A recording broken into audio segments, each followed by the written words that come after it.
a todas, a todos. Gracias por estar una vez más con nosotros en el Centro de Investigación en Innovación, Desarrollo Económico y Políticas Sociales, CIDEP, y en conjunto con la Escuela de Ingeniería Comercial de la Facultad de Ciencias Económicas y Administrativas de la Universidad de Valparaíso. Estamos muy contentos esta tarde de poder tener a una gran invitada, que es además una de las grandes estudiosas desde las ciencias sociales con el tema de la inmigración, donde ha hecho un aporte y una contribución relevante en materia de investigación, de publicaciones, también en corrientes, digamos, de muchos estudiantes del ámbito de las ciencias sociales, particularmente de la FAXO, de la Universidad de Chile, que han ido obviamente contribuyendo junto a ella en esta temática de las inmigraciones. Nos parece además tremendamente relevante porque las migraciones siempre han estado muy presentes en nuestras sociedades, de que seguramente aparecimos en la faz de la tierra. Ya desde el punto de vista de las sociedades cazadoras-recolectoras, el hombre siempre tuvo que migrar, tuvo que buscar alimentos, tuvo que enfrentarse a otras comunidades por los espacios geográficos, por esos asentamientos, y con el correr del tiempo y la evolución de las sociedades, eso no ha dejado nunca de estar presente.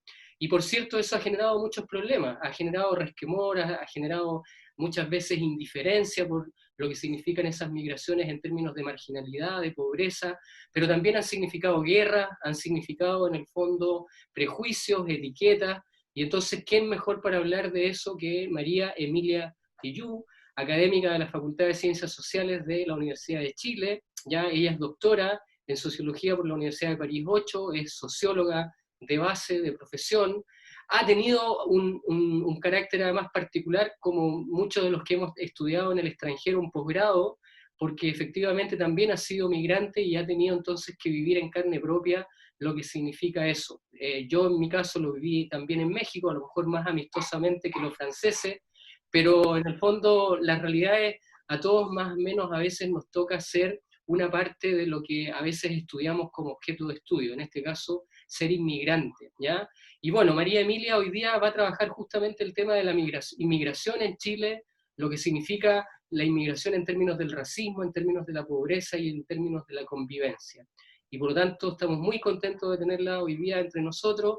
Yo le recordaba recién que el año pasado la tratamos de tener junto a nosotros en este ciclo que armamos que se llamaba Conciencia de Mujeres. No pudo estar por su recargada agenda, pero afortunadamente hoy día sí puede estar junto a nosotros.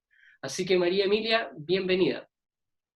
Bueno, muchísimas gracias a la Universidad de Valparaíso, a ti Patricio, a los colegas, las colegas que están acá hoy día, estudiantes, personas que se interesaron.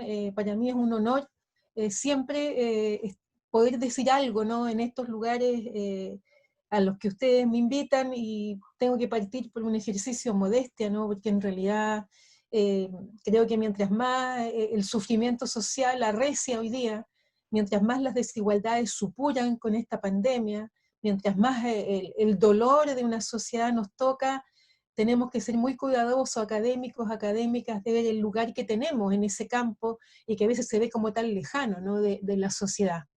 Y agradezco también que haya señalado algo de esta experiencia casual, ¿no?, de haber vivido en Francia después de una expulsión de este país, en una condición de exiliada, pero que en realidad tiene mucho de migrante, donde no se hacen muchas diferencias, pero tengo que decir que jamás, jamás viví del mismo modo lo que he visto que viven hoy día en Chile nuestros hermanos latinoamericanos, centroamericanos, que han venido a este país a trabajar, a buscar abrigo, a buscar comprensión, a intentar salir adelante.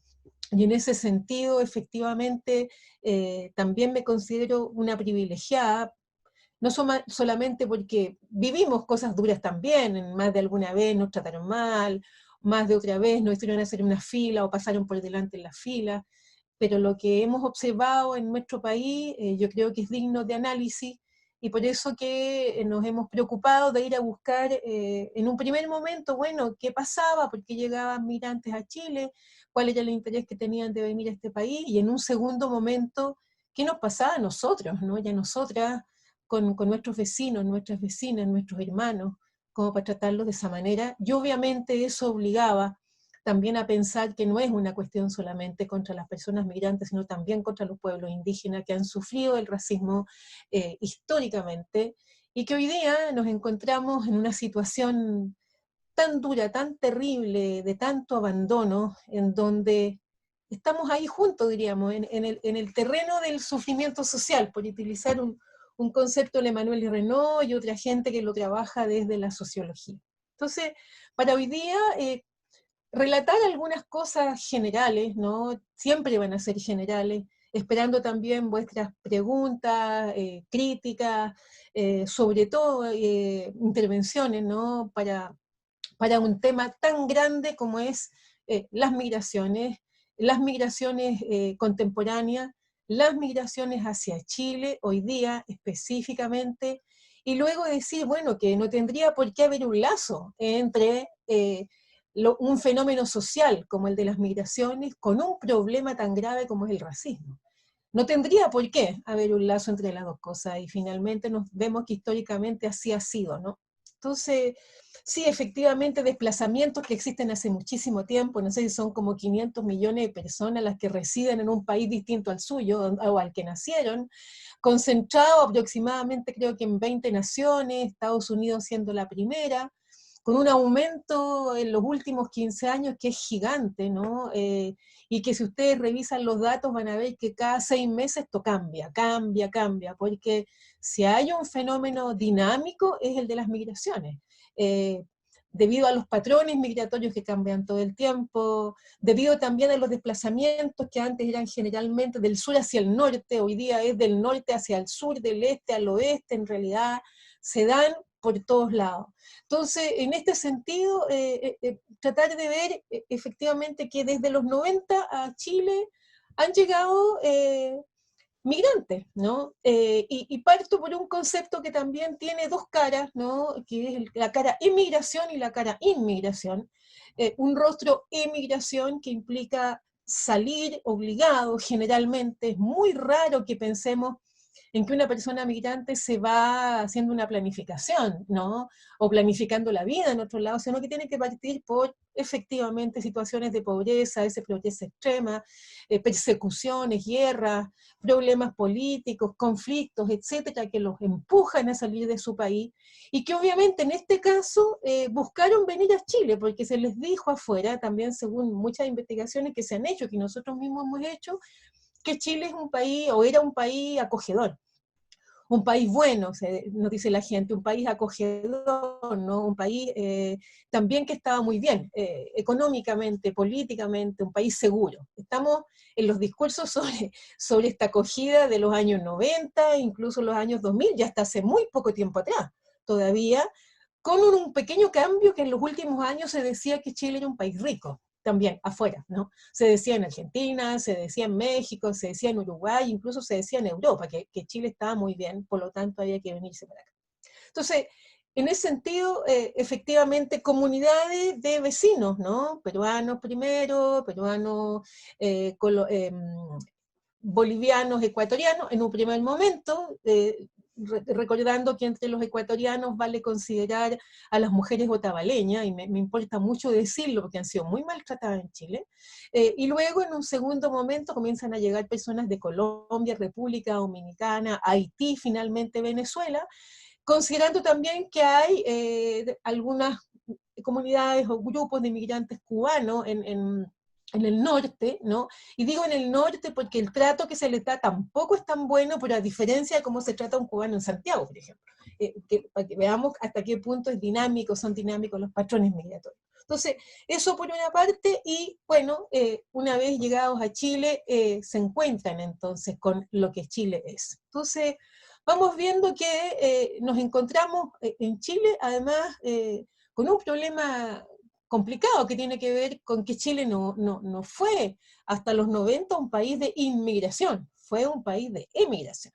En los años 50, 60, gente que salió, bien sabemos, hacia la Argentina, sobre todo Estados Unidos también, salió mucha gente, y luego durante el golpe tenemos también una cantidad enorme de gente que en condición de exiliado, pero que también está en una condición migratoria, se va, lo expulsan, sale, por las razones que ya todos sabemos y que hoy día más o menos involucra la misma cantidad de migrantes que están en Chile, cerca de 1.500.000, afuera de chilenos, chilenas, cerca también de 1.500.000 hoy día más o menos, es la cifra de personas migrantes que hay en Chile, entendiendo que hoy día hay mucha gente que se quiere ir, que se está devolviendo y que no puede volver porque no tiene las posibilidades. Gente muy aterrada viviendo en Chile. Después en algún momento podemos a lo mejor hablar de eso. Entonces, efectivamente vamos viendo que estas presencias, las presencias de nuestros vecinos, vecinas, a cuyos países vamos de vacaciones, yo siempre lo digo, porque por ahí hay dos investigaciones, los estudiantes que trabajaron eso, ¿no? La mirada, la doble mirada, ¿no? De esta otredad, ¿no? O sea, la folclorización, el turismo, el acercamiento, la fotografía, ¿no? De Machu Picchu, qué sé yo, de los lugares de playas paradisíacas, donde la gente va, pero justamente desde donde vienen muchos migrantes y donde la gente no quiere tenerlo al lado de su casa. Entonces, todo un trabajo también de folclorización, de sexualización, de racialización hacia personas migrantes y que tiene que ver con una cuestión histórica, por una parte, en América Latina, también en América Central, porque el racismo no es solamente un problema chileno, o sea, lo vemos en Venezuela, lo vemos en Colombia, lo vemos, qué sé yo, en Argentina, en Ecuador, lo hemos visto, ¿no? Sino porque estos migrantes, estas migrantes, personas migrantes que llegaron no serían bienvenidos o bienvenidas, y obviamente serían personas, digamos, comillas, no vista como invitados, sino más bien como ese lugar que ocupa el huésped, ¿no? Pienso en ese hermoso libro de Derrida sobre la hospitalidad, ¿no? Que ocupa el huésped cuando se convierte en una persona complicada al que se quiere echar de la casa, ¿no? A propósito del concepto de casa, de ordenar la casa que bien conocemos en nuestro mandatario hoy día. Entonces, vamos a ver qué ocurre principalmente con las políticas de control fronterizo, porque yo creo que por ahí es interesante también hurgar un poquito y indagar, y que tienen que ver, que aparecen bajo un rótulo muy particular que es el de seguridad nacional. Tenemos hoy día todavía la ley que se discute y se discute y se discute, pero que en definitiva no es una ley basada en derechos humanos integrales, el actual proyecto. Todavía estamos bajo la égida del año 1975 y un decreto, ¿no? Que está basado en la seguridad nacional. Y que si lo examinamos, vemos que ahí hay una cuestión de securitización, no se quiere que entre personas peligrosas al país, estaba hecho en otro concepto, fue firmado por los 4 generales de la Junta, pero que es la que todavía rige la vida de los migrantes en este país. Entonces, uno se pregunta, además, a la luz de esa historia del 75, pero además hay otros momentos anteriores de también decisiones de extranjería muy duros, ¿no? Con muchos castigos y sin reconocimiento de derecho, no acceso a derecho. Y vale la pena preguntarse esto a la luz de lo que ocurre hoy día. ¿Por qué se le considera a un migrante una persona invasora o peligrosa, ¿no? ¿Cómo es posible que se suponga, ¿no? Que son ellos quienes han traído a través de la frontera del norte son del COVID-19, ¿no? Por ejemplo, ¿qué ocurre con la frontera? Y ahí yo pienso que es interesante pensar que el Estado no se concentra en políticas de inclusión, y sí en la aplicación de sanciones. Y la aplicación de sanciones las tenemos, no me voy a referir a eso largamente, pero restricción de visas, selección, diferencia en la aplicación de controles, expulsiones del territorio, etcétera. Afortunadamente, recientemente, ayer o anteayer, no se permitió este regreso solamente a los 9 años, después que los echaban de Chile, los expulsaban del país, o les proponían un retorno humanitario, ¿no? Y que implicaba 9 años antes de regresar. Sin embargo, para la comunidad haitiana eso sigue operando. Retorno humanitario, también que vale la pena revisar el concepto humanitario versus el concepto humanismo, de humanidad, ¿no? Y en este humanitarismo tan amable el gobierno, efectivamente la comunidad haitiana no puede regresar en 9 años. Selección, que yo creo que es otra cuestión a considerar, que ha estado también presente en la historia del país, cuando se seleccionó a otros migrantes, siglo XIX, principios del XX, para que sí vinieran a Chile, entregándole tierra, herramientas, qué sé yo, comprensión, todo lo que queramos, y que tuvo que ver con el trabajo de Vicente Pérez Rosales en la atracción de poder traer alemanes al sur de Chile con el propósito de poblar los territorios y mejorar la raza, ¿no? Entonces, hay una serie de hilos que uno puede tirar, el maltrato hacia la comunidad peruana, entendiéndola también bajo el proceso de chilenización, entendiendo también el deseo de blancura, ¿no? Como el desarrollo a la europea, el rechazo a la posibilidad de ser entendido como una persona que tiene vínculos con el mundo indígena, y por supuesto sacarse todo lo negro de encima, lo digo entre comillas, por supuesto, porque tiene que ver también con los procesos de la colonia, la empresa económica que eso significó, el maltrato africano, y bien, todo lo que ocurrió con los senegaleses que vivieron en Chile y que defendieron al país después fueron asesinados. O sea, hay una cantidad de hechos que no podríamos dejarlas de lado, no voy a entrar, diríamos, en todos esos detalles. Me imagino que aquí hay historiadores, historiadoras, y conocen muy bien. Lamentablemente no han sido esto que ha ocurrido, ¿no? Tanto con la población africana en Chile, con la población peruana, la chilenización, no han sido objeto de enseñanza en nuestras clases de historia, no fue algo que nosotros aprendiéramos en nuestros cursos de historia, lamentablemente. Entonces, es después que uno va entendiendo estas cosas. Entonces, por otra parte, tenemos políticas públicas también que aparecen igualando el fenómeno de la migración con los problemas de seguridad del país. Ese es otro problema. Entonces, estos prejuicios de políticas públicas vinculadas a las cuestiones de seguridad del país hacen suponer que los responsables de nuestros problemas son los migrantes, ¿no? Prejuicios que criminalizan a la población migrante, naturalizan un discurso xenofóbico y también racista, y prácticas de segregación social, ¿no?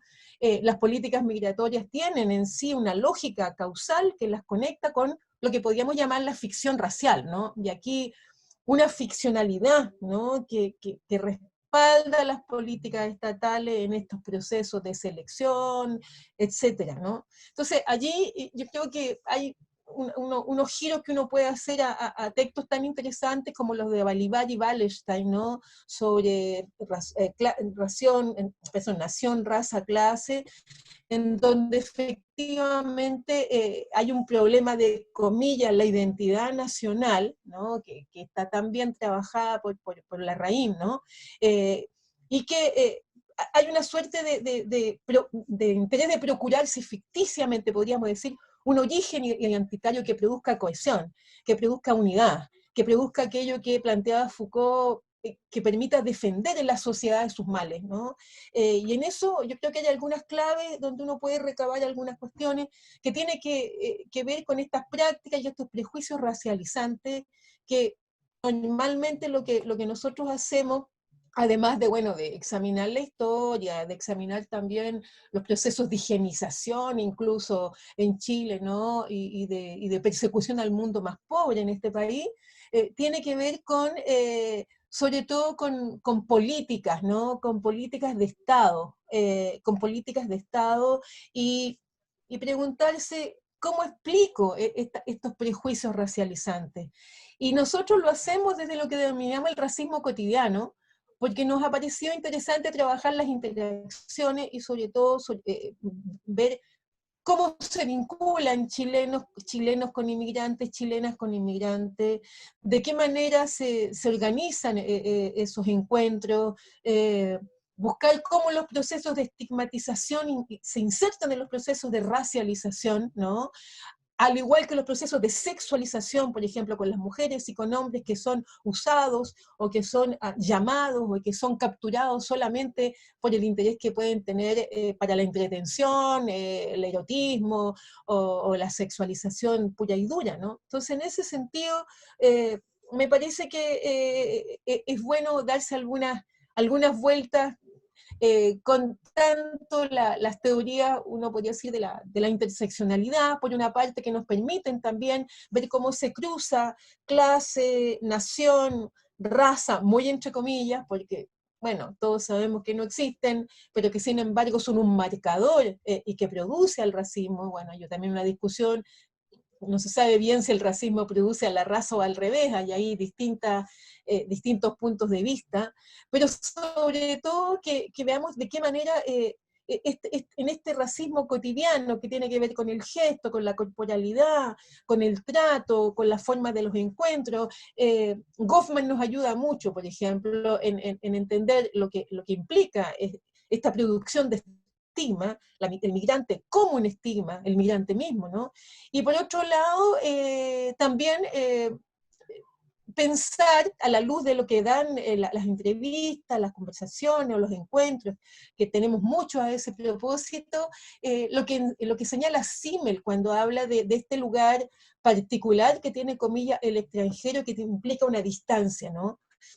¿Qué tan distante soy de un extranjero y qué tan distante soy de una persona migrante? Y aquí sí hay algo que en Chile se produce sin que esté escrito, pero que es una realidad, es que se hace una distinción muy grande entre extranjeros y migrantes. Es decir, unos invitables, no deseables, incluso, ¿no? Esas son encuestas que hemos hecho, e inversamente aquella o aquel a la cual no se quieren parecer, porque se supone que aquí se plantea la cuestión de lo superior, inferior, y por supuesto el inferior colocado en el lugar de la persona migrante. Entonces, aquí ya en este punto uno podría decir, cuando hay una política pública selectiva frente al escenario que viven hoy día los miles de personas migrantes que hay en el país, esto responde, y estas cosas yo las trabajé antes de la pandemia, ¿no? Incluso antes del estallido social, que responden a la desigualdad estructural que produce sistemáticamente en la sociedad relaciones asimétricas de poder. Esas relaciones asimétricas de poder presuponen siempre tratos desiguales y no comprometen una ley que garantice derechos igualitarios para todos, ¿no? Porque los intereses del país, obviamente, y sobre todo los económicos, van por encima de todo lo que implica la dignidad de los seres humanos, ¿no? Digo esto porque ya antes del estallido social ya habían asesinado a Joan Florville, ¿no? Pensamos, ojalá que logremos que el 30 de septiembre sea el día contra el racismo en Chile, ¿no? En eso estamos peleando, pero ya habían asesinado a Joan Florville, a Benito Lalande, había muerto de hipotermia, ya se habían asesinado a otras personas migrantes en la frontera, antes de llegar a Colchane, o incluso antes de llegar a Chacayuta, y por lo tanto ya esta suerte de interés, no sé cómo llamarlo, de exterminio, porque es una cosa muy dura, se daba ya antes del estallido. Durante el estallido mueren 3 personas migrantes, entre los muertos que tenemos del estallido, ¿no? En condiciones terribles, uno de ellos fue arrojado a un lugar incendiado, ¿no? Y después se reconoce que en realidad lo mataron antes del incendio. Todavía está la investigación, es un joven, muy joven ecuatoriano, de una familia religiosa, que nadie entiende qué es lo que hacía en esas condiciones y con el trato que se le dio y cómo se le trató, ¿no? Y luego, bueno, si uno sigue, ¿no? En esto, efectivamente, o ahora, no voy a entrar mucho en ese detalle actual, lo voy a hablar al final, pero efectivamente en el contexto de pandemia, la persona migrante está en un lugar muy complicado, y especialmente las mujeres. Entonces, pensando en el racismo, uno puede entrar ya ahora por todas las definiciones que tiene, ¿no? ¿Qué es el racismo, no? Y en realidad yo estoy muy de acuerdo en que es un sistema, es realmente un sistema de poder muy potente, demasiado fuerte, ¿no? Basado en ideologías eh, que casi no permiten que se pueda desalojar de algún lado, ¿no? Donde entra el fascismo, entra también el capitalismo, entra el patriarcado. Bueno, tenemos un montón de cuestiones que se vinculan dependiendo de quiénes son los castigados o las castigadas en este proceso racializante que hay en Chile, ¿no? Y sin embargo, al mismo tiempo uno se pregunta, bueno, ¿quién es un migrante también? ¿Cómo podemos definir a una persona migrante cuando quizás, si nosotros entendemos hoy día, que es uno de los proyectos grandes que yo dirijo hoy día, que es un proyecto anillo, nosotros decimos que el migrante es una construcción, Se ha construido a la persona migrante, y para construirse a la persona migrante tiene que desalojarse de ella su identidad anterior, por ejemplo. Tiene que dejar de tener un nombre, tener un apellido, tener una historia, y se convierte en migrante venezolano o inmigrante ecuatoriano. Y en ese sentido, quizás una de las grandes luchas es que no se puede plantear a la migración como un problema, ni menos al inmigrante como un problema. Y aquí yo sí adopto y tomo un concepto que me parece muy interesante de Abdelmalek Sayad, que trabajó en los mismos equipos de Bourdieu, y que dice que el inmigrante es la paradoja de la alteridad, ¿no? Porque tiene una dimensión económica que lo convierte en presencia provisoria, siempre es provisoria, ¿no? Y que esa paradoja a la cual refiere este autor es el estatus de permanente transitoriedad, y que es considerado solamente y únicamente como fuerza de trabajo.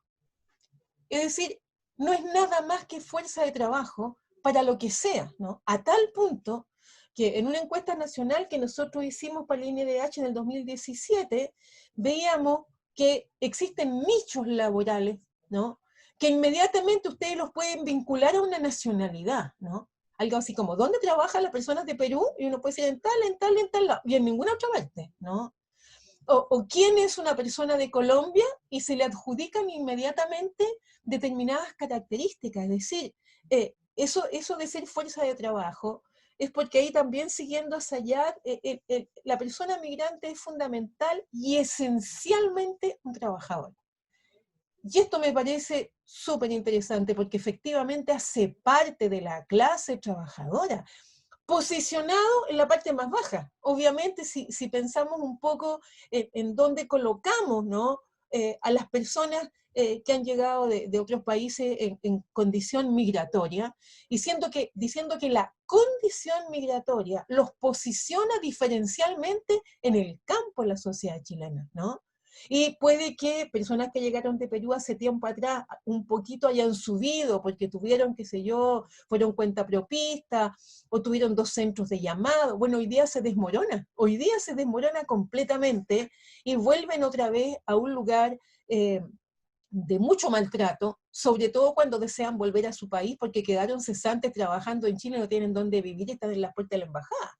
Entonces, fíjense, todos esos movimientos que podemos hacer, porque efectivamente esta situación de ser alguien provisorio todo el tiempo, alguien que es únicamente fuerza de trabajo, ¿no? E incluso en algunos trabajos que están haciendo los estudiantes hoy día sobre el deporte, esa suerte de consideración a ciertas personas migrantes tiene que ver con su cuerpo y nada más que con su cuerpo. Sirve más para esto, sirve más para el otro, para el básquet, para el voleibol, para el béisbol, para el fútbol, no sé qué, porque viene de tal país, lo que también es una cuestión a examinar, ¿no?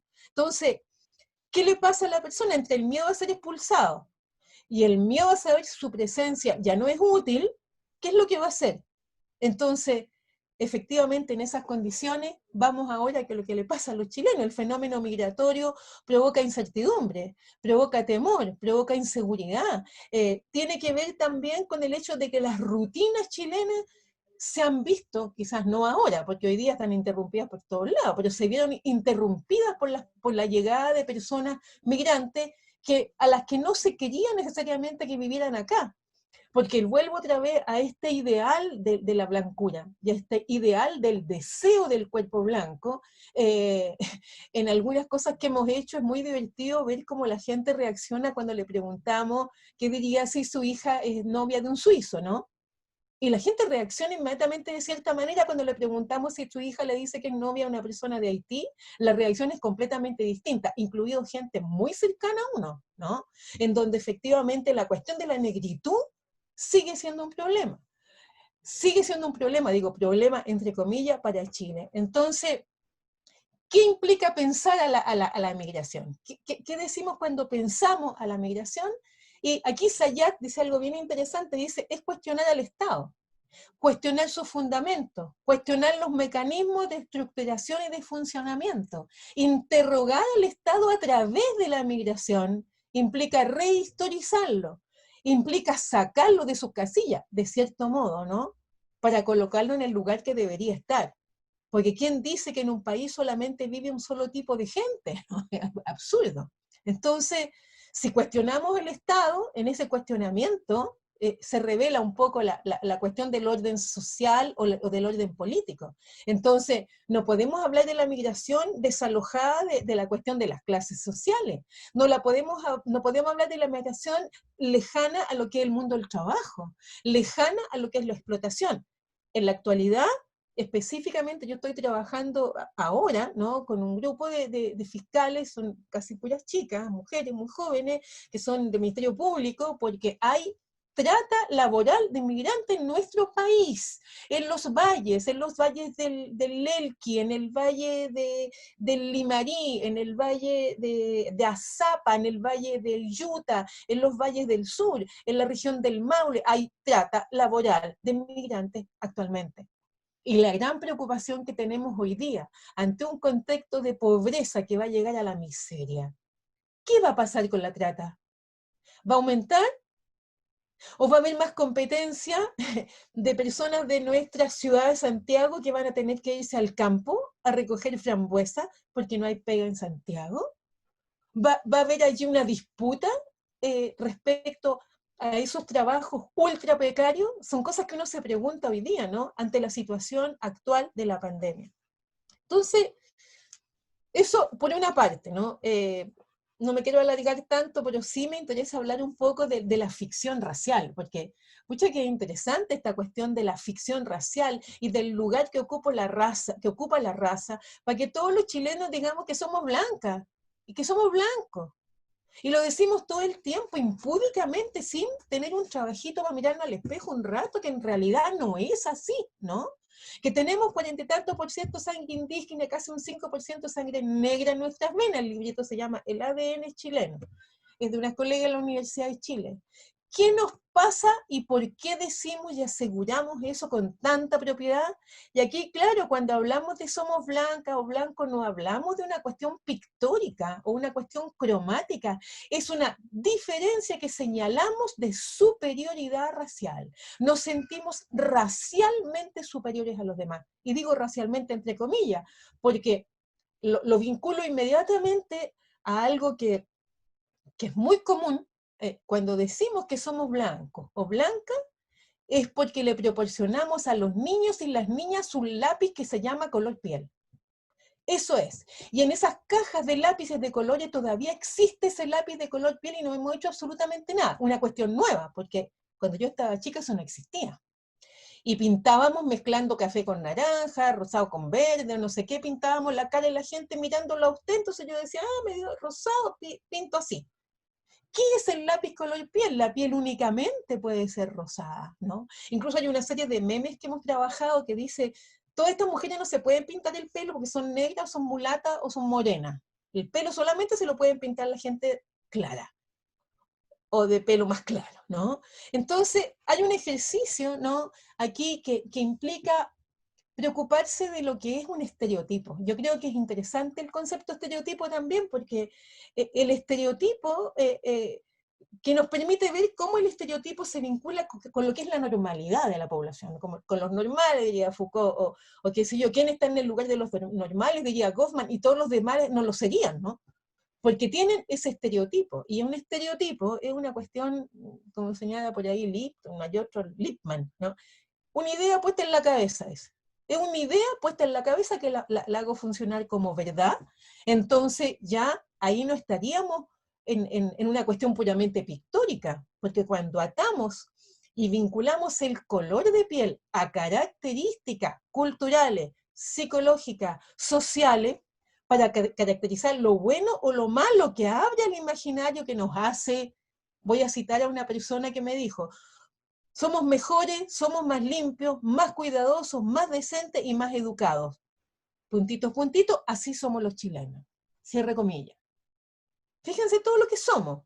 Obviamente, el otro no es, el otro es peor, más sucio, menos cuidadoso, es indecente y mal educado, porque tenemos que ver cómo funcionan estos pares opuestos acá. Entonces, ya no estamos solamente frente a una pura subjetividad, sino que estamos frente a un juicio situado.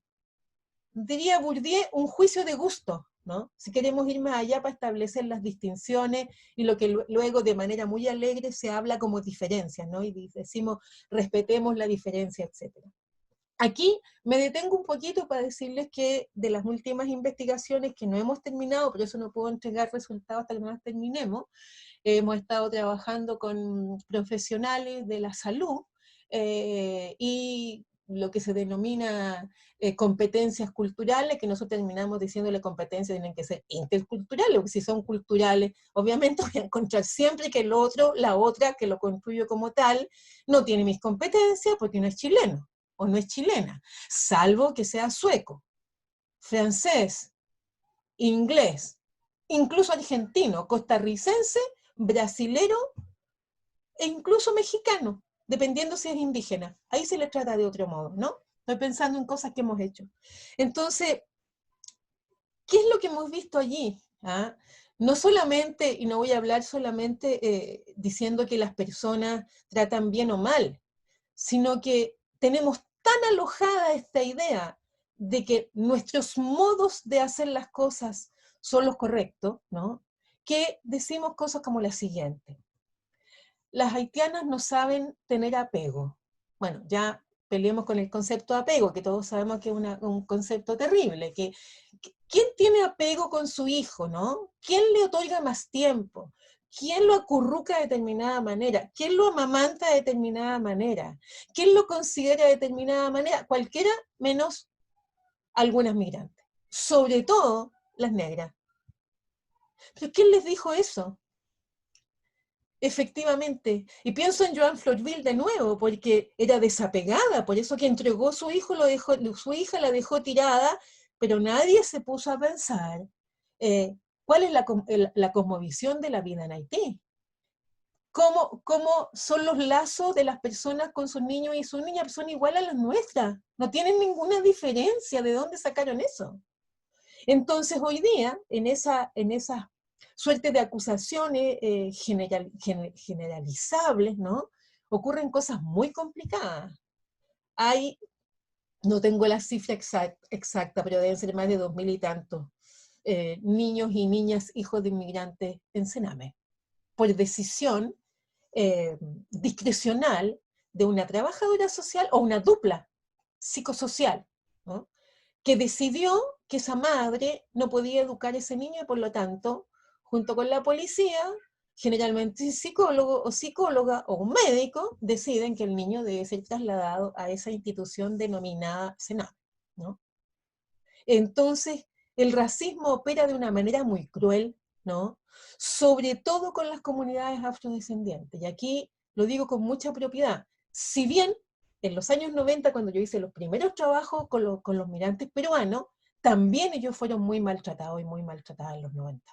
En los 90 y en los 2000, en la región metropolitana, cuidado, no estoy diciendo en Arica, porque ahí las personas de Perú tienen otro vínculo con la gente y no es necesariamente igual que acá. Pero pensemos entonces en lo que ocurre en la realidad cotidiana, ¿no? En las escuelas, en esa vida cotidiana de el aula o el patio de recreo. ¿Qué es lo que ocurre allí con los niños y las niñas? ¿No? ¿Cómo son tratados o tratadas? ¿De qué manera los niños y las niñas resisten también cuando el colegio tiene 80% de hijos de inmigrantes o niños provenientes de la migración, entre los cuales, cuidado, la mayoría son chilenos y chilenas, ¿no? Pero esos niños chilenos y chilenas portan en su cuerpo la marca de la migración de sus padres, que es un estigma en el sentido goffmaniano, es decir, negativo, un estigma contra el cual se lucha, y también una suerte de deseo de asimilación, ¿no?, hacia los chilenos, sin entender que de Haití no conocemos nada, por ejemplo. Nosotros, chilenos y chilenas, ¿qué sabe usted y yo de Haití? ¿Qué sabemos de esa literatura, cultura, forma de criar, música, filosofía, historia? Lucha contra la esclavitud. ¿Qué es lo qué se hizo en Haití? ¿No? Yo siempre lo cuento, a lo mejor algunos ya me han escuchado decirlo, que ante un libro tan terrible como ese famoso libro de Gobineau, que se llama De la desigualdad de las razas humanas, ¿se acuerdan? que es un libro que está traducido prácticamente a todos los idiomas del mundo, ¿no? Sobre el cual se han hecho una cantidad de elogios, ¿no? Porque él demuestra que las razas humanas son desiguales, pues, en un momento en que el racismo tenía escuelas racistas, ¿no? Principalmente en Francia, en Bélgica, en Suecia, en Uppsala, específicamente, donde está uno de los centros racistas más grandes del mundo, en un país que medía a la gente en Suecia misma, con aparatitos para medirle la cabeza ante los nazis, ¿ya? Entonces, cuando uno piensa en ese libro de Gobineau, ¿no? Y uno lo examina, se va dando cuenta hasta qué punto fue necesario, ¿no? Que esta empresa terrible de la esclavitud pudiera argumentar, comillas, científicamente que efectivamente había gente desigual y por lo gente inferior y por lo tanto gente que solamente podía tener prácticamente el carácter de un esclavo. Y yo siempre digo, vamos a leer al otro libro, pues, Antenor Firmin, y el libro se llama De la igualdad de las razas humanas, y le responde un intelectual haitiano a Gobineau, punto por punto, que está equivocado. ¿Cuál es la literatura haitiana que leemos nosotros? O bien, tenemos literatura colombiana, o sea, efectivamente hoy día Macondo está más que nunca presente y Aureliano Buendía todos los días nos dice buenos días en la mañana, porque en realidad lo de la peste y lo que leemos allí, pero ¿cómo nosotros integramos eso? ¿Cómo metimos eso nosotros en nuestro cuerpo frente a una persona colombiana que tiene una determinada manera de ser y de vivir, que implica que se ríe, que baila, que canta, que se junta con los demás para que el vecino diga, ¿saben qué? Voy a llamar a la policía porque son demasiado bulliciosos y no me gusta su música? Y yo le digo, pero señor, si aquí en Chile todo el mundo perrea, toda la gente perrea, desde los distintos sectores sociales los jóvenes perrean y les gusta el reggaetón. Y no me vengan a decir que no, porque en algún momento se pensó que estaba solamente en algunos sectores sociales. Entonces, folclorización con la música, uso indebido también de ciertas cuestiones de los migrantes y desconocimiento total de sus culturas. Lo mismo con Bolivia, lo mismo con Perú, lo mismo con Colombia, lo mismo con República Dominicana. Y voy a ir terminando con esto para ir cerrando, para decirles simplemente al final, hay muchas cosas que me quedaron en el tintero sobre el racismo y sobre las migraciones, pero en realidad es eterno para estar conversando ahora, decirles que las mujeres migrantes son las que más sufren de su migración. Se le es algo así como imperdonable, primero el hecho de ser mujer, que ya es un problema, ¿no? Negra, pobre, madre, y podemos agregar también haitiana, y termino con lo siguiente, no hablar castellano. Y lo que se plantea en términos generales, esto a nivel nacional, es que la barrera más grande para comunicarse con una persona de la comunidad haitiana es el idioma. Y yo siempre digo que no, que la barrera es el color de piel, porque a una persona de Noruega usted no le niega una atención médica, ni le niega acompañarlo al lugar que le pide que lo lleve porque se perdió en la calle. El problema es que la lengua creol, o más bien creyol, se racializó como si fuera nada, al igual que el mapudungún, porque en Chile no somos bilingües en ese sentido, ¿no? Entonces, me parece que hay mucho que sacar, mucha punta que sacar a muchísimas cosas, ¿no? Pero me preocupa mucho y personalmente qué es lo que está pasando con las mujeres, el maltrato que se les ha dado hace una semana, un poquito más, 2 de ellas. Una de ellas de 32 años no es atendida, no era que no hubiese cupo, no es atendida, no la atienden porque es haitiana. Días después muere otra chica más, 25 años, y nos enteramos después que una mujer, una funcionaria pública, en una llamada telefónica que está grabada, dice las peores cosas inmundas sobre una mujer que acaba de morir.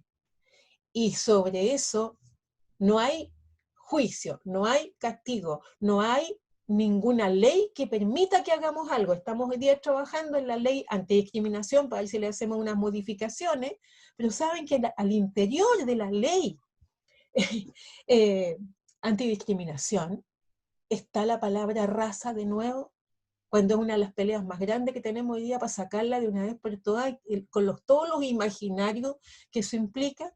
Entonces, raza, entre comillas, racismo, clase, clasismo, machismo, maltrato, bueno, uno podría darse vuelta sobre distintas cosas, pero en realidad, bueno, no voy a hablar más de esto, pero hay investigaciones allí dando vuelta, y nos preocupa muchísimo lo que ocurre con los niños y las niñas que les son quitadas a sus madres o a sus padres por decisiones discrecionales de profesionales y funcionarios públicos de este país.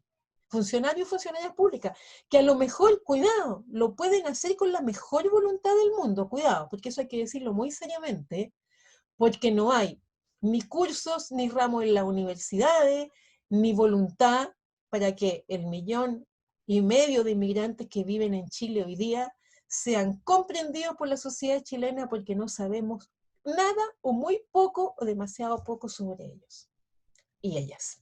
Eso, Bueno, muchas gracias.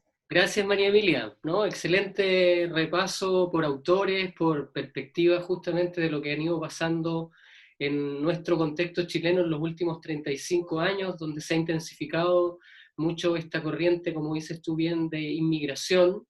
Y bueno, tenemos muchas preguntas en el chat. Aprovecho a comentar además lo siguiente. Bueno, tenemos una audiencia bastante alta entre las dos plataformas. Más de un centenar de personas nos están acompañando. Le agradecemos mucho a todos. Estamos muy contentos porque este espacio ha ido abriendo la posibilidad de que gente que no es de la universidad esté participando semana a semana en estos conversatorios. Y eso nos pone muy contentos porque es un rol que la universidad tiene que cumplir, sobre todo cuando las universidades como la Chile o como la de Valparaíso son universidades del Estado, son universidades públicas.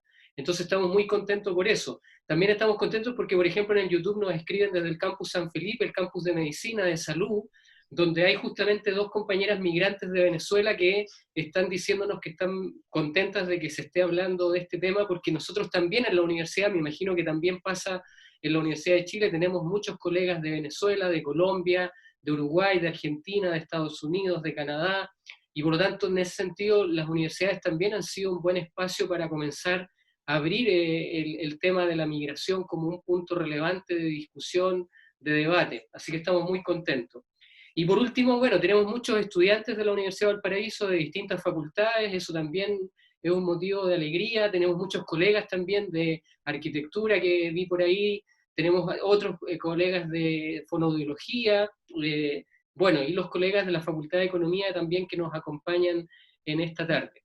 Bueno, yo trato siempre de agrupar las preguntas para ir avanzando y tengo, bueno, una primera pregunta que me hace Cecilia, que dice si el racismo cotidiano que tú has investigado en Chile es transversal a todos los grupos sociales, a todas las clases sociales, o tiene una particularidad más en alguna de ellas. Esa es una primera pregunta. Una segunda pregunta es que si el proceso, también lo hace Cecilia, y voy a juntar su otra pregunta, es que si lo que pasó con esta, en realidad, condición de que los migrantes no pueden volver en 9 años, se ajusta al derecho internacional, si tú manejas esa información, o sea, esa condición que se les ha puesto de no volver por 9 años. Y una tercera pregunta, porque agrupo de a tres las preguntas, es de Gonzalo que dice ¿cuál sería la diferencia, de acuerdo a lo que leo de su comentario pregunta, cuál sería la diferencia de esta migración de los últimos 35, 40 años con lo que fueron las oleadas migratorias de finales del 19 y principios del 20? Y bueno, y él agrega un comentario, dice que estamos solamente frente a la punta del iceberg en el proceso migratorio global. Bueno, muchísimas gracias primero por el interés, me siento muy honrada, creo que cometo una cantidad de errores, esto es para compartir, creo que decirles en primer lugar que este trabajo, comillas, de investigación, solamente es posible porque trabajo y milito en organizaciones promigrantes con muchos amigos, colegas, con los que trabajamos juntos, que ellos hacen parte de los equipos también. No ha sido fácil muchas veces, pero es con ellos que llevamos a cabo el trabajo y en realidad esta es una verdadera lucha. Creo que tiene que ver también con la pregunta ¿para qué investigar? ¿Y para quién? ¿No? Eso, en primer lugar. Así que muchas gracias. Sobre el racismo cotidiano se da por todos lados, pero de distinto modo. Yo diría que el racismo cotidiano por abajo, por plantearlo así, a veces suele ser más primario, como diría Albert Memmi, que trabaja también mucho esto, ¿no? Más primario, a veces más brutal, más humillante, y sin embargo, cuando el golpe es más grande, según lo que dicen también nuestros colegas, nuestros amigos que han vivido estas cosas, el golpe es más grande y la reacción puede ser más interesante también, ¿no? Pero tiene distintas formas el racismo cotidiano y se da en distintos sectores sociales. También ha habido racismo cotidiano violentísimo por arriba. Pienso en esta trabajadora de casa particular, siempre me acuerdo de eso, creo que son las cosas más terribles que hemos observado, porque eso fue filmado y apareció hace como unos 2 años, una trabajadora de casa particular peruana que fue orinada por 3 chicos en Las Condes en un paradero micro, ¿no? Esto de orinarlos, yo sí lo vi una vez en la Plaza de Armas. Por lo tanto, la humillación puede venir de un tipo medio borrachín que orina a otra persona en la Plaza de Armas, o de 3 chicos de los sectores altos que se permiten orinar a una trabajadora de casa particular. Lo que nuevamente cruza la cuestión de la, comilla, racialización con la clase, ¿no? Como estas últimas cosas que subimos en las redes sociales sobre lo que opinan hoy día las mujeres de clase alta, que ya no tienen a sus comillas nanas, eufemísticamente llamadas, para que les hagan sus cosas, ¿no? Entonces, el racismo cotidiano tiene distintas formas, podría estar muchísimo rato hablando de eso, pero se puede expresar desde un gesto de asco, desde un alejamiento, desde un distanciamiento, desde una indicación, ¿no? Muy corporalmente y casi sin lenguaje hablado, pero también se expresa en lo que nosotros llamamos el racismo y la amabilidad, es suponer que el otro o la otra persona, porque es migrante, no sabe pensar, y hay que acompañarla, hay que acogerla, hay que ayudarla, porque no tiene idea cómo hacer las cosas. Es lo que ocurre también con la comunidad ciega, con la que yo trabajo por otras razones, ¿no? Que se supone que no es capaz de hacer las cosas porque es incapaz, ¿no? Por lo tanto, sí, lo encontramos en todas partes y en distintas formas. Sobre lo de los 9 años, yo nunca supe, y bueno, yo no vengo del mundo jurídico, pero según los abogados con los que trabajamos, nunca estuvo en ninguna parte estipulado esto. La única vez que se estipuló fue el año pasado, cuando se decidió que como había tanto migrante haitiano acá y que según los discursos del gobierno, era que estaban en tan malas condiciones que se les proponía regresar a Haití, siempre y cuando no vuelvan en 9 años. Y eso sigue rigiendo para la comunidad haitiana. Y esto de los 9 años de ahora, ¿no? Que ahora se estipuló que no, parece que ahí votaron en contra, ¿no? Es una cuestión reciente. No tengo más datos, pero yo que sepa no está escrito en ninguna parte, sino que son las decisiones que tomó Piñera cuando decidió ordenar la casa e hizo muchas cosas. Hizo cosas como, por ejemplo, estableció visados particulares y entre los visados que tenía, que eran diferenciados para venezolanos, recuerden ser diferenciados para haitianos y para otros y para europeos, puras visas diferenciadas, cuando terminó con el Consejo Consultivo, donde estábamos varios de nosotros trabajando, decidió y estableció una serie de minutas, una tras otra, inmediatamente después que llegó. Recuérdense que llegó diciendo que tenía dos propósitos muy importantes: los niños primero y ordenar la casa, eran esas dos cosas, ¿no? Y efectivamente, en esos visados indiferenciados, por ejemplo, podía venir migrante siempre y cuando trajeran consigo algo así como posgrados, doctorado en las mejores universidades del mundo. Eso está también en los visados que él otorgaba a algunas personas. Vayan a preguntarse en sus universidades como en la mía, ¿cuántos estudiantes haitianos y haitianas tenemos en la educación superior haciendo posgrado? O en la educación superior solamente, ¿no? Y vamos a ver entonces versus otras nacionalidades donde hay más gente, pero efectivamente hay migrantes donde hay muy pocas personas estudiando en las universidades. ¿Cuáles son las becas que abren? Bueno, porque se supone además que el color de piel está vinculado a la capacidad de conocimiento, a los saberes. Y por último, sí, la migración, o sea, la cuestión de la selección, yo creo que opera del mismo modo como operó en el 19, como operó ahora, se trataba de seleccionar. En el 19, claro, 19, principio del 20, Pérez Rosales viaja a Europa. Recuérdense que publicó un libro en francés que se llamaba Ensayo sobre Chile, Essai sur le Chili, y lo publicó en francés. Directamente lo escribió en francés, era el momento en que la gente, los hijos de ciertas personas iban a estudiar a Francia. Bueno, lo escribe en francés, va con ese libro Ensayo sobre Chile, lo presenta, sobre todo bueno, en Alemania, en Suiza, en varios lados estuvo con ese libro, y hizo todo un trabajo como de embajador, ¿no? Para esta selección de personas de Alemania. Eran personas de Alemania, primero que nada, ya austrohúngaros también, que tuviesen características bien particulares. Tenían que tener espíritu gremial, ser muy buenos para el trabajo, gente que además tenía conocimiento del mundo agrario, etc. Y fue una selección bien particular que tenía esos dos objetivos: poblar los territorios del sur y mejorar la raza. Digo lo de mejorar la raza porque también he tenido discursos de personas racistas, que a mí me interesa mucho entrevistar a racistas, creo que la gozo mucho con eso, cuando hay gente que me ha dicho lo contrario, que los migrantes vinieron a desmejorar la raza chilena. Eso tengo varias personas que me han dicho eso, ¿no? Desmejoraron nuestra raza. Entonces, bueno, mala suerte, porque resulta que uno podría decir por la buena suerte, ¿no? Que hay ya parejas de gente que se ha casado, que tiene hijos, y que efectivamente hoy día este país es un país de inmigración. Por lo tanto, ya Chile es un país de inmigración y tiene que ver con la migración contemporánea. Y ahí tomo algo que se señaló, en que efectivamente esto es una punta de un iceberg. Nosotros no sabemos si nos vamos a convertir en emigrante nosotros, no tenemos idea qué es lo que nos va a pasar con la situación económica, no tenemos idea si nos van a perseguir de nuevo, no tenemos idea si vamos a tener que partir de nuevo arrancando, ¿no? Por otra parte, no sabemos tampoco qué va a pasar con otras comunidades de otros países que se van a empobrecer y a lo mejor van a venir a Chile. Yo pensé en un momento que podía llegar más gente de Brasil, en un cierto momento, ¿no?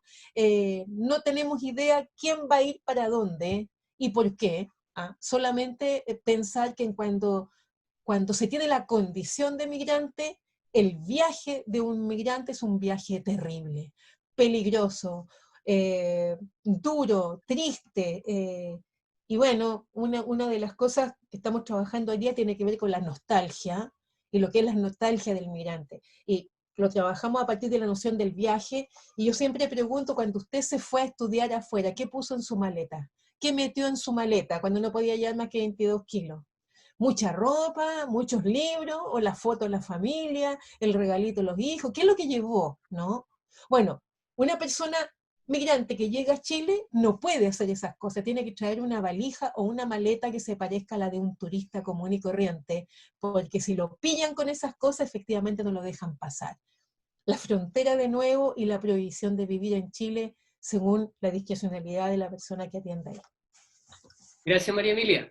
Mira, bueno, tenemos muchos comentarios, muchos te felicitan por la pasión que le pones a la temática, muchos dicen que en realidad es una temática que falta mucho por hablar también en los sistemas educativos, en las familias, y que estos espacios ayudan mucho en eso. Y también tenemos experiencias de migrantes en Chile, donde Hugo, por ejemplo, nos cuenta que él es argentino y blanco y nunca lo han dejado de atender mal en ninguna parte, y que por lo tanto da fe y testimonio de eso.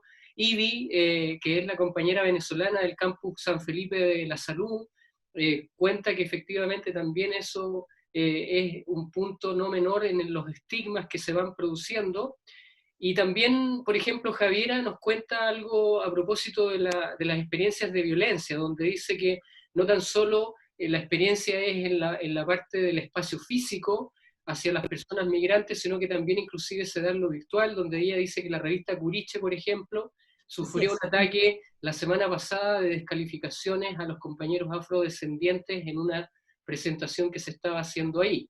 Y otros que están discutiendo, como Gonzalo, lo importante que es no normalizar los conceptos como raza, o no normalizar inclusive, la palabra ya normalizar es como en el fondo poner como en evidencia de que todo está funcionando como normal, y hay cosas que no podemos permitir como lo normal.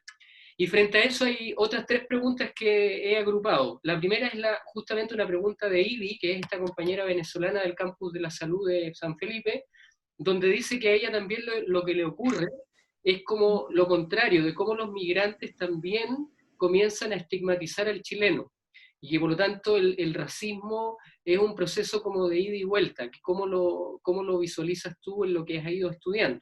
Esa es una primera pregunta, comentario.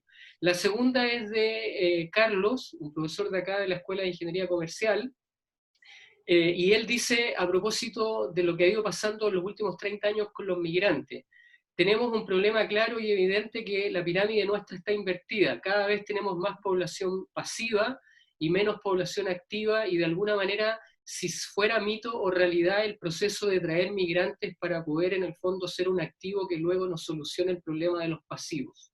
Ese es otro tema. Y por último, en esta agrupación de 3 preguntas, se nos pregunta por el tema de la migración femenina. ¿Qué rol cumple esa migración femenina a propósito, en el fondo, de que tú ya lo mencionaste, hay ciertas características que no podemos homogeneizar en las migraciones, y entonces, si hay ahí una mirada particular que tiene el carácter de la migración femenina, ¿cómo tú lo has percibido? Y eso también lo pregunta Javiera, si hay una condición, un enfoque femenino que se podría ver desde las migraciones. Eso por ahora de esas 3 preguntas. Sí, muchas gracias. En torno a lo primero, cuando nosotros trabajamos con un autor como Erving Goffman, que yo siempre lo sugiero, Goffman habla del manejo del estigma. ¿Qué hace usted cuando usted se ha convertido en un estigma? ¿Qué hace usted cuando está en un país? Yo siempre hago la pregunta a uno mismo, porque es la única manera de poder pensarlo, ¿no? Cuando usted está en un país donde todo el mundo lo trata mal, ¿no? Una posibilidad es manejar el estigma que han hecho de usted diciéndole a todo el mundo que bueno. Estas son respuestas que hemos tenido muchos migrantes. No, yo les digo que bueno, porque entiendo que así es la cultura chilena y bueno, yo estoy aquí, me tengo que callar porque no me queda otra, ¿no? El que ya está un poquito más instalado puede ya comenzar a echar las tallas, ¿no? De que tu mujer, y yo me tiro a tu mujer, que uno lo ve mucho en las ferias, ¿no? Con los afrodescendientes, el otro le dice, sí, que yo estuve con tu mujer anoche, y no sé qué, las bromas y las tallas que son siempre muy duras. Allá hay un manejo también de cómo mi talla me la arreglo más con respecto a la tuya, ¿no? Sí, pero jugamos a la pelota y yo te gano y no sé qué. Y una tercera posibilidad es que yo dé vuelta a eso y trate mal al otro, porque me está tratando mal a mí.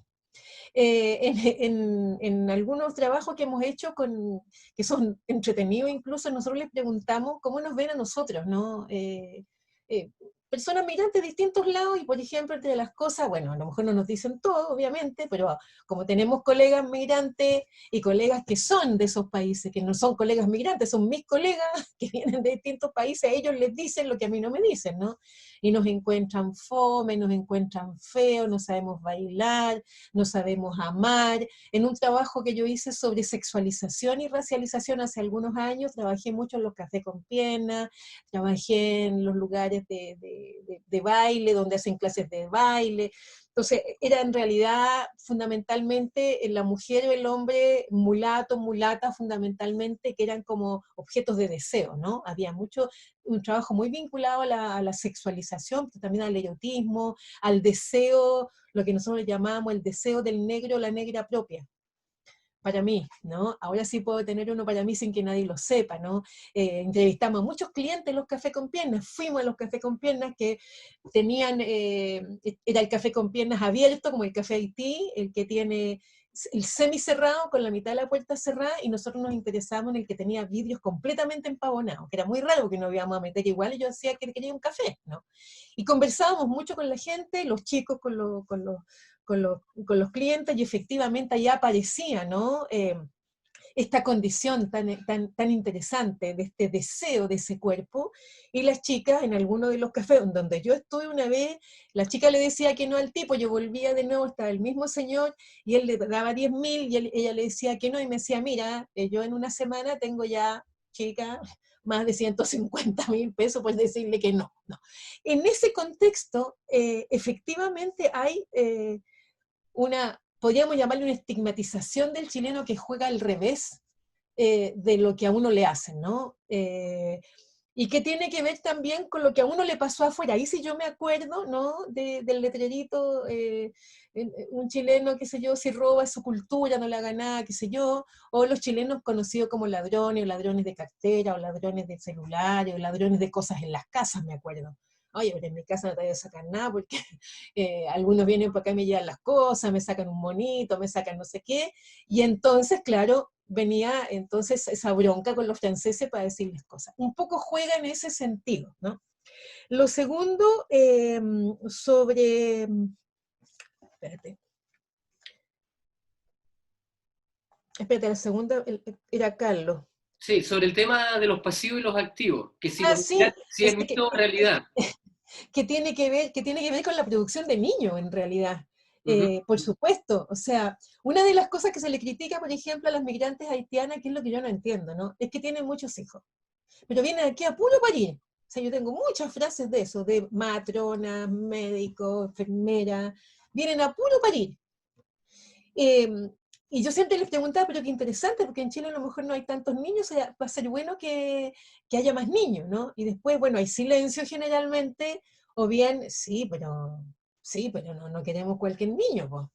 Entonces, sí, yo no tengo datos, pero efectivamente los migrantes son jóvenes, en primer lugar, porque es fuerza de trabajo, tiene que venir gente que tenga fuerza, ¿no? No que se esté, que tenga atroces como uno, ¿no?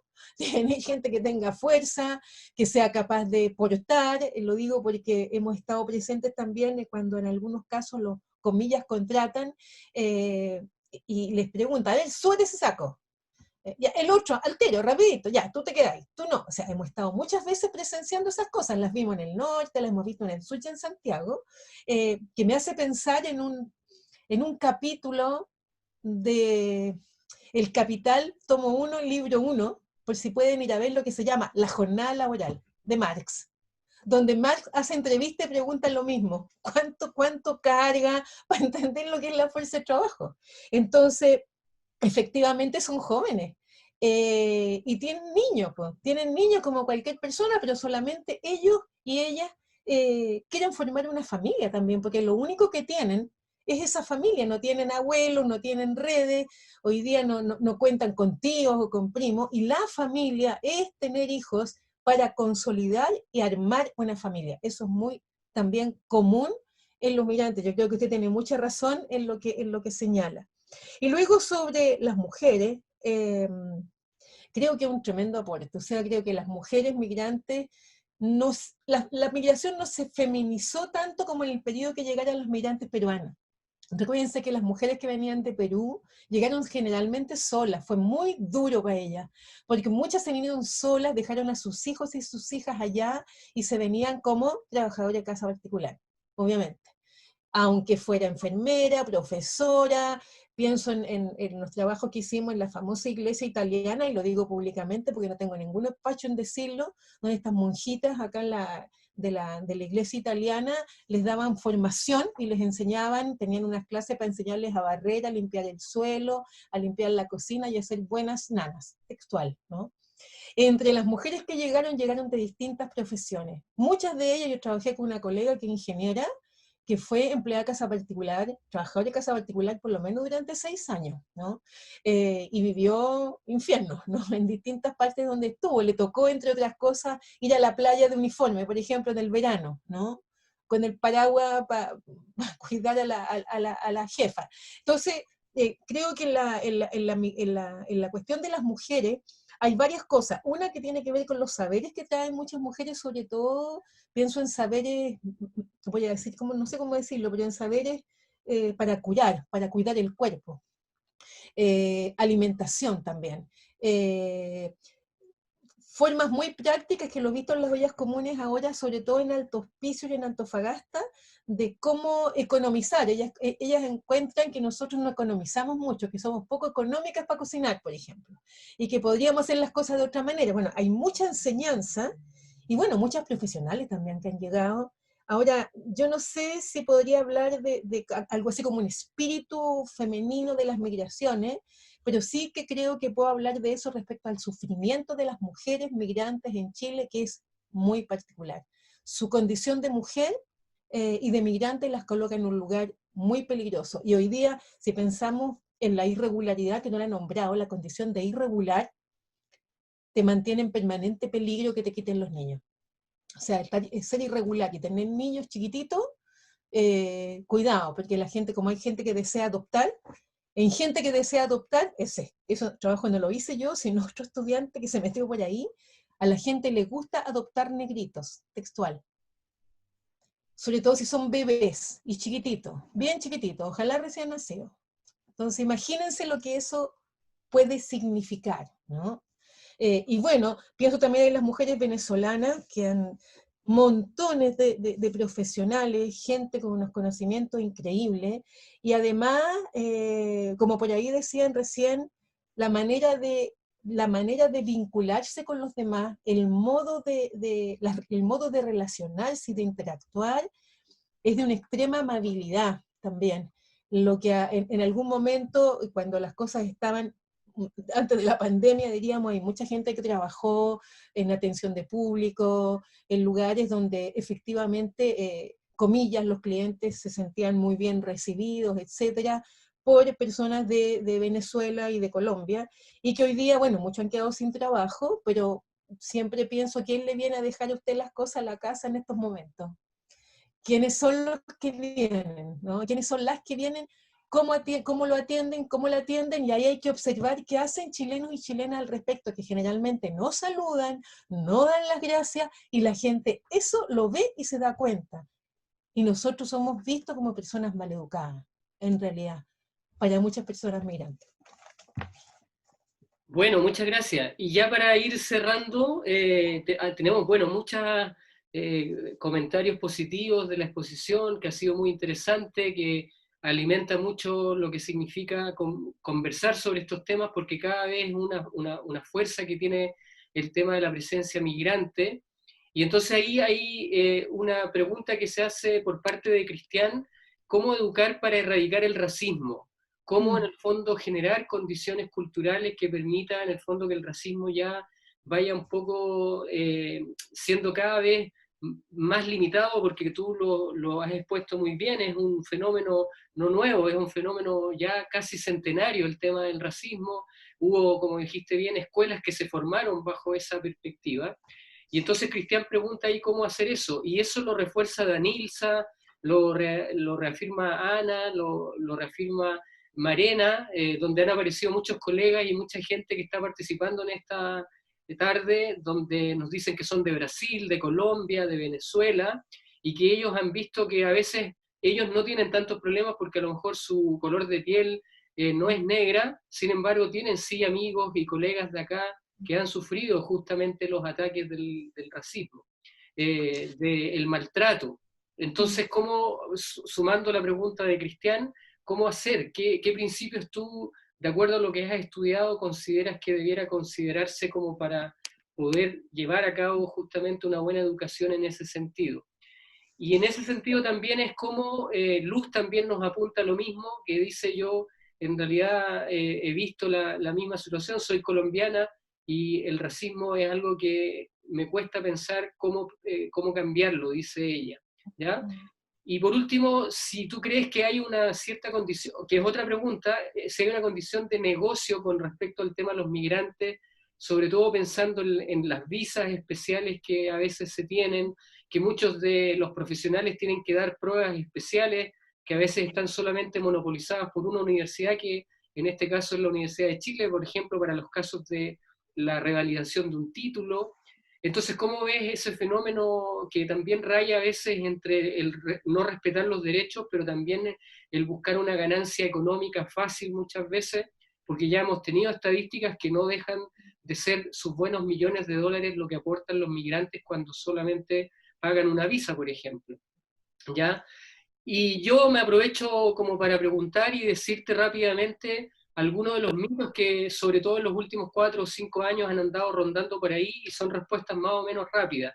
Por ejemplo, se dice mucho que los migrantes tienen baja calificación laboral, se dice mucho que los inmigrantes tienen menos estudio que nosotros, menos escolaridad que nosotros, se dice mucho que en realidad nos vienen a reemplazar en los trabajos y por lo tanto nos quitan fuerza de trabajo. Y por último, el otro gran mito es que la gran mayoría de los inmigrantes siempre pasa por la cárcel, porque en el fondo de alguna manera está asociado al tema de los delitos, de las bandas criminales.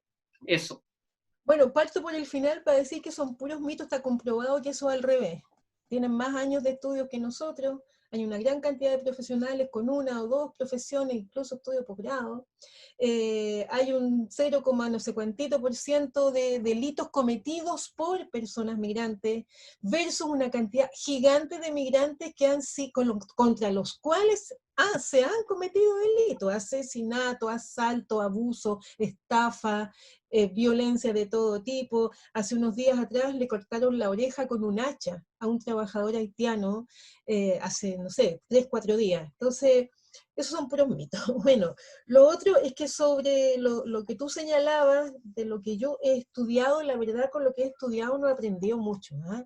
Yo creo que lo que he aprendido, lo he aprendido viviendo nomás. Viviendo y escuchando y aprendiendo, asistiendo también a charlas, a, comprendiendo, observando, y asustándome muchas veces de aquello que tenemos alojado, porque efectivamente desalojar al racismo es un trabajo súper largo, tiene varias aristas. Uno podría empezar diciendo, oye, vamos a dar curso en todas las universidades obligatorios, ya, bien, pero una persona racista es difícil que el curso, ¿no? Lo puede cumplir porque tiene que sacarse una nota e incluso estudiar y sacarse una buena nota, pero ¿cómo me saco de encima el cuánto pan hay en el horno, 21 quemado, quién los quemó, el perro judío, atácale fuego que allá voy yo, cuando una ronda infantil cantada por generaciones desde los años 50 para adelante?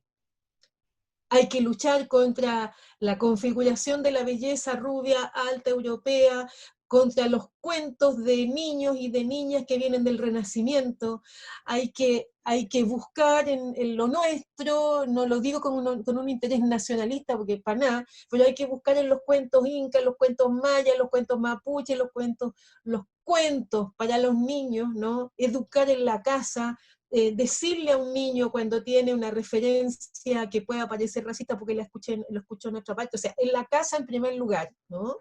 Y luego hay distintas formas, nosotros hacemos talleres, ahora último no hemos podido, pero hacemos trabajo con espejos, para mirarnos, ¿no? O sea, me siento yo frente a ti, primero y nos miramos los dos, un montón de rato y empezamos a ver cómo somos, ¿no? Cómo es la frente, cómo son los pómulos, cómo son las cejas, qué color tiene el pelo, cómo es el pelo, es liso, es tieso, es chuzo, es crespo, es, qué sé yo, más o menos, no sé qué, y hacemos unos ejercicios de mirarnos mucho rato, y después el mismo ejercicio con unos espejos para mirarnos solo, y empezar a ver en realidad eh, quiénes somos frente a, cuando logramos que la gente traiga fotografía de cómo era mi abuelo, cómo era mi abuela, ¿tiene alguna foto del bisabuelo? Consiguió saber quién era su tatarabuelo y empezamos a ver que la gente venía de, de comunidades rurales, tenía vínculo con este, con el otro, y después también la gente que tenía raigambres europeas, por ejemplo, saber cómo había llegado el abuelo, cómo había llegado el mío, por ejemplo, que llegó, pero prácticamente un patipelado, no tenía dónde caerse muerto allá, y no llegó como pasajero, llegó limpiando un barco, entonces era pobre, quizá la mayoría de las cosas que a mí me enseñaron sobre esto me las enseñó él, cuando era muy chica, y me dijo que no cantara la canción del perro judío y que me prohibía bailar, y eso me explicó por qué. O sea, hay que desalojarlo desde toda una estética también, desde ciertos tipos de letras de música, está vinculado también con, letras de canciones, perdón, está vinculado también con las canciones en donde la mujer es una especie de estropajo, o una especie de objeto que entro, saco, me lo pongo, me lo saco, está vinculado a muchas cosas, porque el cuerpo de la mujer caribeña, por ejemplo, que es tan castigado, tanto por la mujer chilena como por el hombre chileno, es ese cuerpo y punto, ¿no? Y no puede tener otro, ¿no? No puede cambiarlo porque nosotros lo encontramos terrible. Hay gente que dice, pero mira, esas mujeres son terribles, yo digo que son preciosas. No, son terribles, me decía una mujer en Antofagasta una vez, por unas chicas colombianas, me decían, pero son preciosas esas niñas, señora, no, son espantosas, mire, y vinculó, nos vienen a robar los maridos, ¿no? Entonces, claro, ¿qué le responde a la persona? Oiga, pero si su marido se va, dígale que se vaya, porque está con un marido que no hay que estar con usted. Bueno, una cantidad de tonteras como esa, que son muchos mitos, pero la cuestión de la educación yo creo que tiene que ir por los dos lados. O sea, sí es importante que en las universidades haya cursos donde se entregue una serie de elementos que son muy interesantes, ¿no? A conversar de cosas que ignoramos, o sea, leer a Antenor Filmín, leer a nuestros especialistas centroamericanos y latinoamericanos. Yo siempre pienso cuando las chiquillas me dicen, es que Judith Butler, digo, pero lea a la Maya Vivero, a la Marina Ariza, anda a buscar lo que dice la Luciana Gandini, anda a México, a Brasil, porque está hablando de nosotras. No es que Judith Butler no diga cosas que no sean interesantes, pero estamos en una región que ha sido colonizada, cómo descolonizamos, cómo el pensamiento, la metodología, la entrevista no sirve solamente hacer entrevista, hay que observar, hay que hacer talleres de conversación, hay que inventar otras herramientas para hacer investigación, salirse de la obligación típica, no sé qué. Y podemos hacer encuestas, sí vale la pena hacer encuestas, sea telefónicas, sea personales, porque la encuesta también te da datos, son generales. Bueno, yo pienso que hay ahí, en esa pregunta que me hacen, yo le diría que pura invención.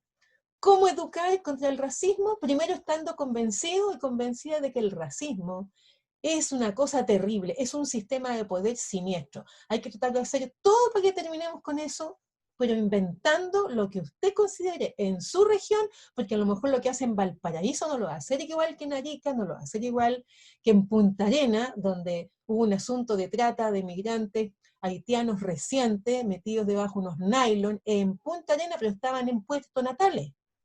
Ahí los tenían como esclavos trabajando, ¿no? Hasta que vino una persona chilena que vio eso de una junta de vecinos y dijo, lo que está pasando acá es grave, y gracias a ella se destapó esto y se hizo un juicio, ¿no? Que está todavía pendiente. Entonces, creo que es una cuestión de conciencia, creo que es una cuestión fundamentalmente de cariño, de afecto, fundamentalmente. No, no sé si había otra cosa más. El tema de esto de las visas, el tema de los estudios, que hay de ahí una cierta ganancia económica que muchas veces los migrantes ven que Ah, el sí. Estado los explota en esa parte y a veces toda la etiqueta y todo el prejuicio que hay no compensa. Miren, yo no tengo, no tengo el dato exacto, pero se los puedo hacer llegar, porque hay un colega que se dedica a hacer eso, que uno de los dirigentes del Movimiento Acción Migrante. La cantidad de dinero que se gana con la inmigración en Chile es gigante, por el concepto de visa, por el concepto de multa, cada vez que les pasan una multa, por toda la cantidad de papeles que tienen que sacar, que tienen cada vez que pagar, por el paso a la frontera. Bueno, y además porque los que están regulares viven igual de nosotros y pagan, ¿no?, AFP y todo lo demás. Entonces, sí hay una ganancia, sí hay una ganancia. Yo no lo había pensado de ese modo, pero entre esta diferenciación de visado, es pura ganancia porque es dinero que entra al Estado. Efectivamente, gracias a la existencia de los migrantes en Chile. Bueno, bueno, ya para ir cerrando, primero que todo te quiero dar las gracias por la presencia hoy día de tu versión muy en el fondo documentada, porque has hecho mucha investigación. De hecho, en el chat varios preguntaron dónde podían conseguir tu literatura que has escrito al respecto. Yo lo digo súper fácil, pongan Faxo María Emilia Tillú y va a salir su currículum y está ordenada las publicaciones, las investigaciones. Ahí hay una posibilidad y ya si ponen el María Emilia Tillú les van a salir muchos, en el fondo, paper, artículos, ¿ya? Bueno, nosotros el año pasado hicimos un estudio de la provincia de Quillota, donde vimos 5 comunas como centro de investigación, y muchas de las cosas que tú nos has dicho, justamente nosotros las pudimos constatar, ¿ya? Donde, por ejemplo, muchos venezolanos, colombianos, peruanos, ecuatorianos que viven al interior de aquí del Valle de Quillota, están justamente teniendo más escolaridad que los chilenos, están teniendo más estudios técnicos profesionales que los chilenos, tienen en el fondo un carácter muchas veces de ser demasiado inclusivos en sus miradas, en sus perspectivas. Sin embargo se han encontrado siempre con puertas cerradas, siempre se han encontrado con malos programas de bienvenida o malos programas de inserción en lo social, en lo cultural y lo laboral. Y entonces, pucha, es triste ver que una sociedad que supuestamente ha mejorado tanto indicador en los últimos 35 años, este indicador de justamente asociarse en una perspectiva mucho más plural, mucho más diversa, donde justamente conceptos como interculturalidad, multiculturalidad, a veces han sido profusamente estudiados en las universidades, en algunas facultades, sin embargo luego no tienen ninguna incidencia cuando hay un tejido profesional que trabaja en un municipio o que trabaja en una gobernación, donde territorialmente a veces ni siquiera se maneja con toda propiedad lo que implica eso.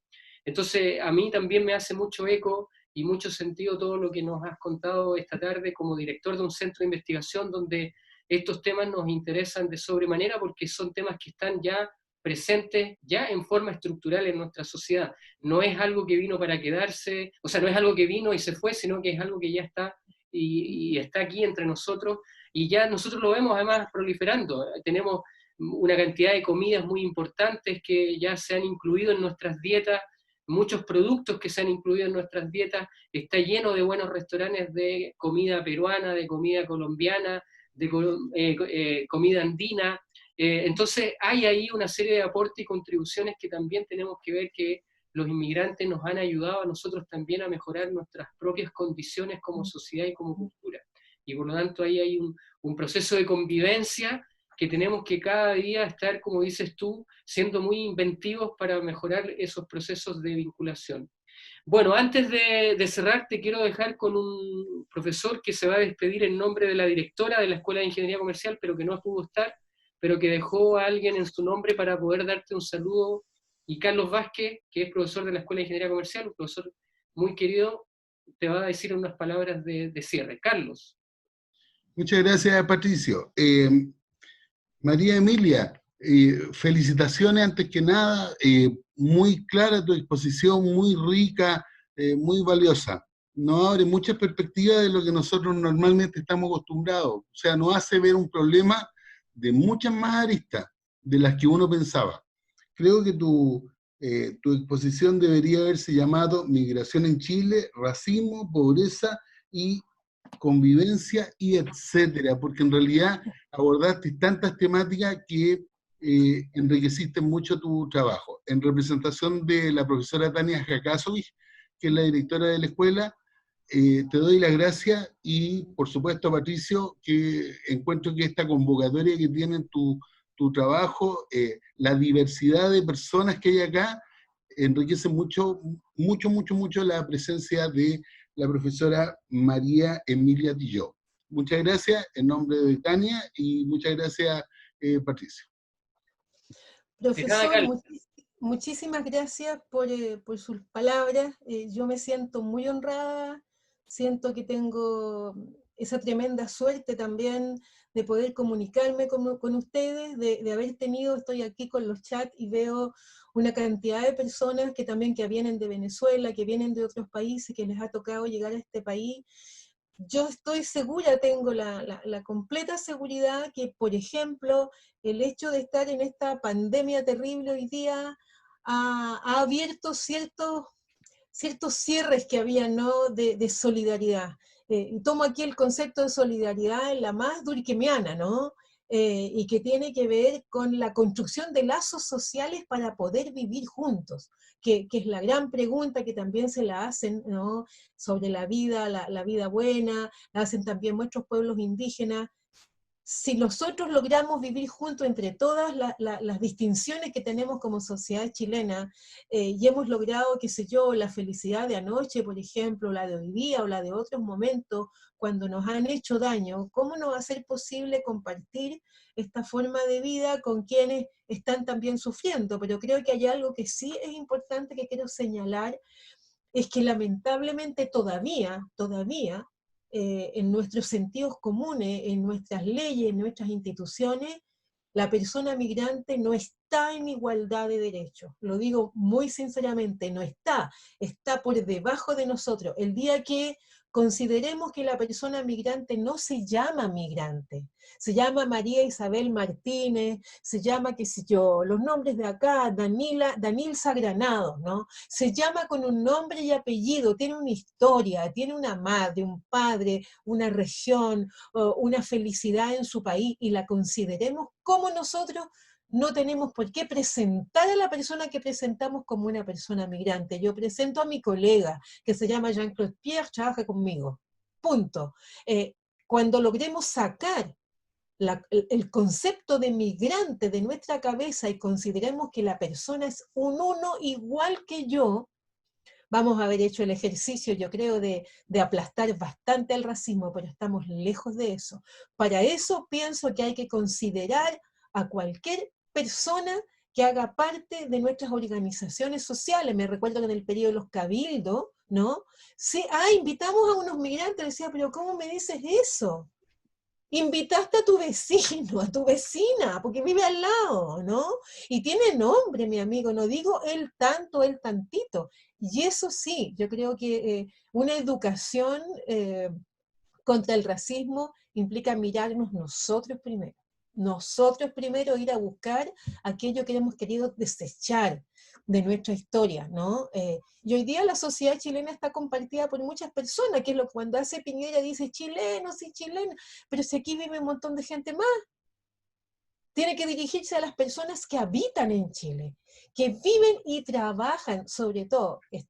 Yo creo que aquí sí yo lo veo como una cuestión de clase, estamos frente a una clase trabajadora, que será llamado media, media, media, media baja, media alta, todo el mundo hoy día sufriendo, clase trabajadora. Cuando no tenemos trabajo, no podemos comer, no podemos vivir, no podemos educar a nuestros hijos, no podemos disfrutar del ocio, no podemos hacer nada. Necesitamos trabajar. Yo creo que en eso, si nosotros pensamos que en esa clase trabajadora estamos todos y todas y todes, podríamos avanzar. Así que muchísimas gracias por la invitación, gracias por la generosidad al escucharme, hablé de manera muy desordenada, pero no importa. Hay un librito que se llama Racismo en Chile, la piel como marca de la inmigración, y una serie de artículos que en realidad incluso son algunos más antiguos. Esperamos que al terminar estas dos investigaciones grandes, tenemos varios libros ahí guardados, no sé, las editoriales están sufriendo mucho, no sé cómo lo vamos a hacer, a lo mejor en libros digitales, pero bueno, hoy día la pelea también, estimados y estimadas, es por el libro, más que por el artículo indexado. Pucha que nos cuesta seguir peleando por nuestros libros con olor a libro, como digo yo. Así que muchísimas gracias, Patricio, gran y mucha generosidad de tu parte. Espero que nos volvamos a ver, a lo mejor presencialmente para adelante. Tenemos equipos de trabajo grandes, con gente que es de distintas disciplinas, hay gente de historia, de sociología, de arte, y tenemos una cátedra que se llama Cátedra Racismo e Migraciones Contemporáneas, y creo que ha hecho bastante trabajo interesante, porque la cátedra viene de los cursos. Una de las cosas que hace es dar cursos en los cursos de formación general, y quizá es una cosa que yo le sugiero a todas las universidades. En esos cursos de formación general son cursos electivos y los toman estudiantes de cualquier carrera. Así que yo tengo gente de geología, arquitectura, arte, sociología, para venir a trabajar estas cosas, y los trabajos les aseguro que son preciosos, que terminan al final de su semestre. Así que quizá es una buena manera de entrar en las distintas carreras. Eso. Muchísimas gracias. Super, muy, muy agradecido nuevamente, y bueno, justamente uno de los objetivos de estos encuentros es socializar con la mayor diversidad de gente posible. Hoy día creo que hemos cumplido eso, porque tenemos, por ejemplo, a Marta Inca, tenemos a Pierre, que nos ha dicho y nos ha escrito que él es haitiano. Entonces realmente creo que en ese sentido hoy día estamos más contentos que habitualmente semana a semana cuando hemos hecho estos encuentros de conversatorio, porque se cumple la máxima de que muchos migrantes, inclusive hoy día, como dices tú, ya no tratarlos como migrantes, sino como el colega, como el amigo, como el vecino, como la persona que hoy día también se interesa, porque en algún momento todos vamos a estar a veces del otro lado también, y hay que pensar en esa mirada, en esa perspectiva. Yes. Mientras más educados estemos en esa diversidad, más vamos a poder justamente ser inclusivos en serio, y no solamente de palabra. Así que te quiero agradecer en ese sentido toda tu mirada, tu perspectiva, tu pasión, tus ganas, porque en definitiva uno sienta que son realmente importantes estos temas. Y yo encuentro, y varios me lo han dicho en el chat del YouTube, que no hay ningún desorden, al contrario, fue todo bastante claro.